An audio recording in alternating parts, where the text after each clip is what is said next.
I was born Abdul Rahman. My father was Sori, king of Fujajalon. I was sent to protect our pathway to the sea.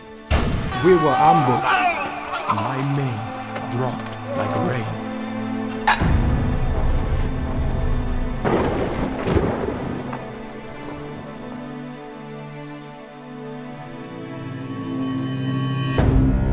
Today at the market, I purchased 2 Africans. I tried to tell Mr. Foster that I was a prince in Africa. Prince is not for sale at any price. You weren't born in this country. No, I come from Africa. Abdul Rahman was by African natural enemies torn from country, religion, and friends. May God enable him to obtain so much of the reward of his labors as may purchase the freedom of his offspring.